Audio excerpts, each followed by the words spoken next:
Imagine करो आप अपनी लाइफ से फ्रस्ट्रेटेड हो, ना पैसा है, ना गाड़ी है, ना आईफोन है, ना लड़की है और ना ही कोई आलीशान घर है, तो बस एक सपना ये सारी चीजों को पाने का। पर आपकी बुरी किस्मत कहीं या बुरा वक्त, आप एक मिडिल क्लास फैमिली में पैदा हो गए, जहाँ पे बचपन से आपको समझ में आ गया कि घी आपको सीधी उंगली से नहीं मिलने वाला, बल्कि आपको उसके लिए मेहनत करनी पड़ेगी, दिमाग लगाना पड़ेगा और शायद उंगली टेढ़ी भी करनी पड़ेगी, तब कहीं जाके आपको घी नसीब होगा। घी से मेरा मतलब है all the luxuries of life. एक कोट बिल गेट्स के नाम से बड़ा फेमस है, आई डोंट नो उन्होंने कहा था कि नहीं, लेकिन मुझे अच्छा लगता है वो ये, if you are born in a poor family it's not your fault, if you die in your poor family it's your fault. जिसका सिंपल सा मतलब है कि अगर आप एक गरीब और मिडिल क्लास फैमिली में जन्म लेते हो तो कोई दिक्कत नहीं है, लेकिन अगर आप गरीब ही मर जाते हो तो बहुत बड़ी दिक्कत है भाई। तो अगर आप इस मैट्रिक्स को स्कैप करके पुअर और मिडिल क्लास ट्रैप से बाहर आना चाहते हो तो रेड या ब्लू पिल में से एक पिल अभी चूज कर लो। रेड पिल है इस वीडियो को अभी बंद करके लाइफ में एक एवरेज मिडिल क्लास लोगों के तानों से भरी हुई जिंदगी जीना, और ब्लू पिल है ये वीडियो को पूरा एंड तक देखना, नोट्स बनाना और अपना 100% अटेंशन देना। मुझे अभी कमेंट में जाकर बता दो रेड या ब्लू पिल। वेल, अगर आपने ब्लू पिल चूज की है तो बिना किसी डीले के शुरुआत करते हैं, क्योंकि जिंदगी बदलने वाली है दोस्त। What is a middle class trap? Well, अगर आप रास्ते पर रैंडम स्ट्रेंजर्स के पास जाकर पूछो कि ये मिडिल क्लास ट्रैप या पॉवर्टी से भरी हुई लाइफ जीना कैसा होता है, तो शायद एक भीख मांगने वाली बच्ची कह सकती है कि दिन का 2 टाइम का खाना ना मिलना। कोई 9 to 5 जॉब करने वाले अंकल कहेंगे कि तलवार की धार पर, यानी बैरली अपने मंथली एक्सपेंसेस पूरा कर पाना, या रास्ते पर सोने वाले लोगों का सर पर छत का ना होना। वेल, अगर आपने कभी गरीबी वाली या मिडिल क्लास वाली लाइफ नहीं जी है तो शायद आप लोगों को ये समझ में ना आए। जो लोग गरीब या मिडिल क्लास परिवार में जन्म लेते हैं वो लोग अपनी 90% लाइफ होपलेसनेस में निकाल देते हैं, और बाकी जो अपने सर्कमस्टेंसेस से परेशान हो जाते हैं वो अपने लिए एक रास्ता बना लेते हैं इस मिडिल क्लास लाइफ से निकलने का। तो आज के इस वीडियो में हम मैट्रिक्स को एस्केप कैसे किया जाए उसके बारे में सीखेंगे। एंड माइंड यू, ये सारे पॉइंट रिसर्च बैंक्ड है, तो नजरें वीडियो पर। Number 1, education. Education is the key to unlocking the world, it is the passport to freedom. Oprah Winfrey. सही एजुकेशन आपकी लाइफ का सबसे बड़ा टूल है जो आपको मीडियोक्रिटी से बाहर आने में मदद करेगा। हमेशा अपने अंदर नॉलेज की भूख बनाए रखो, क्योंकि जितना कम आपको पता होगा उतना ही लोग आपका ज्यादा फायदा उठाएंगे। एजुकेशन सक्सेस के लिए बहुत ज्यादा इंपॉर्टेंट है। इलॉन मस्क इसका एक क्लासिक एग्जांपल है। जब उन्होंने अपना फर्स्ट रॉकेट लॉन्च करना था तब ना नासा ने उन्हें सपोर्ट किया ना उनके फ्रेंड्स ने, बट जिस चीज ने उन्हें सपोर्ट किया वो थी books and knowledge. Also my personal recommendation, finance और अपने राइट्स के बारे में बुक्स पढ़ो, अपने आप को फाइनेंशियली लिटरेट करो, क्योंकि स्कूल्स में आपको ये नहीं सिखाया जाएगा।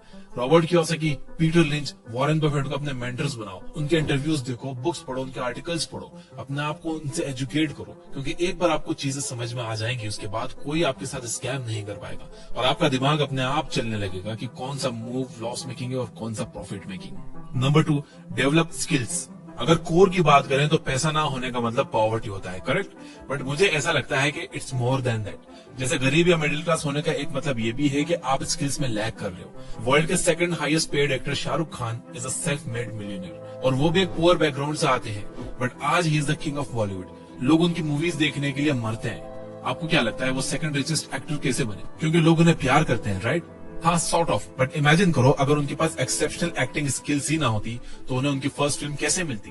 क्योंकि उनका बॉलीवुड में तो कोई गॉडफादर था ही नहीं। तो उन्होंने अपनी एक्टिंग स्किल को इतना टॉप नॉच बनाया कि यूनिवर्स को उन्हें पैसा और दौलत और शोहरत देना ही पड़ी। Well, because he mastered a skill. यार, एआई के जमाने में जी रहे हैं हम, आपके पास अपॉर्चुनिटी है, आप कुछ भी सीख सकते हो। Photography, content writing, voice overs, project management, XYZ। अपने टाइम को सही तरीके से यूटिलाइज करो और स्किल्स एक्वायर करो, क्योंकि जितनी ज्यादा स्किल्स उतनी बेहतर आपकी positioning to earn more. Number 3, learn selling. Wolf of Wall Street Jordan Belfort का नाम तो सुना ही होगा, राइट? वेल, क्या आपको पता है कि वो एक एवरेज मिडिल क्लास लाइफ जी रहा था एंड शायद सेटिस्फाइड भी था, पर उसकी वाइफ उतनी खुश नहीं थी। तो उसने डिसाइड किया कि वो और ज्यादा पैसे कमाएगा, लेकिन उसे समझ नहीं आ रहा था कि वो चीज छोटे समय में कैसे करेगा। तो उसे जो चीज बेस्ट लगी वो थी सेलिंग। तो वो एक छोटी सी कंपनी में जाकर नौकरी करता है और पेनी स्टॉक्स को 50-50% कमीशन पर बेचता है। वेल, वो स्टॉक्स का फ्यूचर स्कोप हो या ना हो, वो सेल ऐसे करता था जिसे अगर आप अभी ये नहीं खरीदोगे तो आपकी लाइफ का सबसे बड़ा लॉस होगा। अब आप चाहो तो वो मूवी भी देख सकते हो। अब मैं ये नहीं कह रहा हूँ कि आप सारी चीजें उसकी जैसी ही करो, लेकिन मैं ये कह रहा हूँ कि अगर आपको बेचना आ गया तो आपके घर की तिजोरी कभी खाली नहीं होगी, आई प्रॉमिस। क्योंकि हम सभी कुछ ना कुछ बेच ही रहे हैं, कभी खुद को, कभी खुद के टाइम को, कभी प्रोडक्ट को, कभी किसी और चीज को। Well, selling is everywhere and मैं डेफिनेटली चाहूंगा कि ये चीज आप सीखो। जॉर्डन बेलफोर्ड के यूट्यूब चैनल से आप काफी सारी चीजें सीख सकते हो, पिच, टोनैलिटी, वर्ड्स और सेलिंग के बारे में। Number 4, community resources. Community resources एक हिडन जेम है जिसका ज्यादातर लोग फायदा नहीं उठाते। अगर आपको अपने करियर को बूस्ट करने की प्रोबेबिलिटी बढ़ानी है तो मैं सजेस्ट करूंगा कि आप libraries, religious places, NGOs and campaigns के काम में एक्टिवली पार्टिसिपेट करो, क्योंकि गवर्नमेंट को अगर बड़े प्रोजेक्ट्स एग्जीक्यूट करने होते हैं तो वो सबसे पहले इन्हीं ग्रुप्स को रीच आउट करते हैं। और अगर आपने मोस्ट जेन्युइन वे में किसी भी ग्रुप में अच्छे से कंट्रीब्यूट किया है तो आप वो अपॉर्चुनिटी के लिए बिल्ड कर सकते हो, जिससे आपकी कम्युनिटी वाले भी आपको और सपोर्ट करेंगे।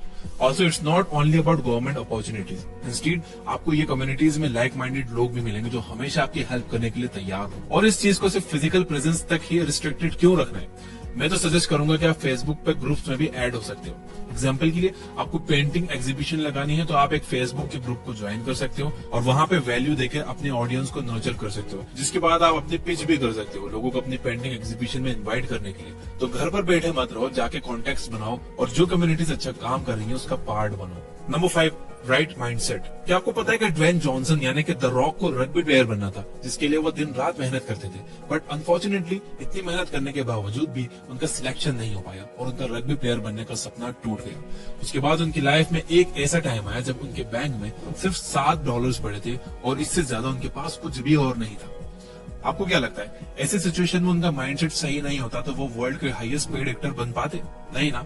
इसी तरह उनका मानना यह है कि उनका रग्बी टीम में सिलेक्शन ना होना was one of the best moments of his life, क्योंकि अगर वो टीम में सिलेक्ट हो जाते तो क्या वो इतने बड़े स्टार बन पाते? नहीं बन पाते। और तो और उन्होंने अपनी 7 Bucks प्रोडक्शन नाम की कंपनी भी लॉन्च की जो आज काफी सक्सेसफुल है। उनकी एक बात अच्छी थी कि उन्होंने हमेशा ये सोचा कि may be God has better plans. आप में से काफी सारे लोग जब चीजें आपके हिसाब से ना हो तब आप लोग गिव अप कर देते हो। यही तो प्रॉब्लम आती है कि डायमंड आपसे सिर्फ कुछ इंचेस दूर है, आपको सिर्फ एक राइट माइंडसेट रख के फिर से कोशिश करनी है। Number 6, entitlement. पहले के जमाने में लोग ज्यादा पढ़ाई पे ध्यान नहीं देते थे और लोगों का माइंडसेट ये होता था कि पढ़ लिख कर किसका भला हुआ है। और फिर गवर्नमेंट ने लोगों को अच्छी जॉब्स, एजुकेशन फीस भर के इंसेंटिवाइज किया, जिसके बाद फिर पढ़ाई करने की एक वेव चली, जहाँ पे इंडियन मार्केट में गवर्नमेंट को एजुकेटेड लोगों की कमी आ रही थी, वो लोगों के ज्यादा पढ़ाई करने से पूरी होने लगी। ये टाइम फ्रेम आगे बढ़ते बढ़ते आज ऐसा वक्त आ गया है कि आज पेरेंट्स को 90% भी कम लगने लगे, क्योंकि कंपटीशन इतना हो गया है। आज हर एक बंदे के पास डिग्री आ गई है, पर यहाँ सवाल ये है कि क्या उसके पास जॉब है? मोस्ट केसेस में लोग आज भी अनएम्प्लॉयड घूम रहे हैं क्योंकि डिग्री की वैल्यू अब कम हो गई है। तो सीधी सिंपल सी बात है कि you are not entitled to get anything easily. अगर आपको जॉब चाहिए तो डिग्री के साथ और भी कुछ एक्स्ट्रा एडिशनल चीजें लगेंगी। फॉर एग्जाम्पल, एक बंदा है, उसके पास एक डिग्री है, वो एक जॉब के लिए अप्लाई करता है। उसी के अपोजिट दूसरे बंदे के पास भी वही डिग्री है और उसके पास 1 साल की इंटर्नशिप का एक्सपीरियंस है, पीपल मैनेजमेंट स्किल है, उसने एक्टिवली एनजीओज में पार्टिसिपेट किया है और तो और उसने MSCIT का कंप्यूटर कोर्स भी किया हुआ है। तो आप ही बताओ कि कौन सा कैंडिडेट सिलेक्ट होगा, पहला या दूसरा? दूसरा, राइट? अब ये क्यों हुआ? क्योंकि सेकंड कैंडिडेट सिर्फ एक ही डिग्री पर रिलाई नहीं कर रहा है, बल्कि उसने रसेल ब्रंसन के वैल्यू स्टैकिंग के फॉर्मूले का यूज करके अपने आप को वैल्यू से भर दिया है, इसलिए वो बंदा हायर भी हुआ। ऑनेस्टली किसी को आपकी नहीं पड़ी है, सब सेल्फिश है और सब अपने बारे में ही सोच रहे हैं। तो मेरा भी ये कहना है कि आपको 6 महीने के लिए सब दुनियादारी छोड़ के अपने आप पर काम करना शुरू करना चाहिए और फिर देखना है कि आप कैसे ये मिडिल क्लास ट्रैप को धीरे धीरे तोड़ना शुरू कर पाओगे। यहाँ तक वीडियो देख रहे हो तो मैं याद दिला दूं कि आपको इस वीडियो को लाइक करना है। तो क्विकली मैं इसे रिवाइज कर देता हूँ। पहला है अपने आप को एजुकेट करो, दूसरा है स्किल्स डेवलप करो, तीसरा है सेलिंग सीखो, सेलिंग बहुत इंपॉर्टेंट है, चौथा है कम्युनिटी का पार्ट बनो और उस कम्युनिटी की रिसोर्सेज का फायदा उठाओ, पांचवा है राइट माइंडसेट रखो और छठा है आपको सब कुछ थाली में नहीं मिलेगा, मेहनत करनी होगी। यानी खुद को एंटाइटल्ड मत समझो कि इस पर तो मेरा हक है, इसमें बहुत ताकत होती है। ये बुक ऐप डाउनलोड करो जहां पर आप 400 से ज्यादा फ्री बुक समरी सुन सकते हो बिना किसी एड के। प्रीमियम प्लान लोगे तो 1000 से ज्यादा बुक सुन सकते हो, उसमें भी एड्स नहीं। Finally, you guys are amazing, keep reading, keep learning, keep growing. Thank you for watching.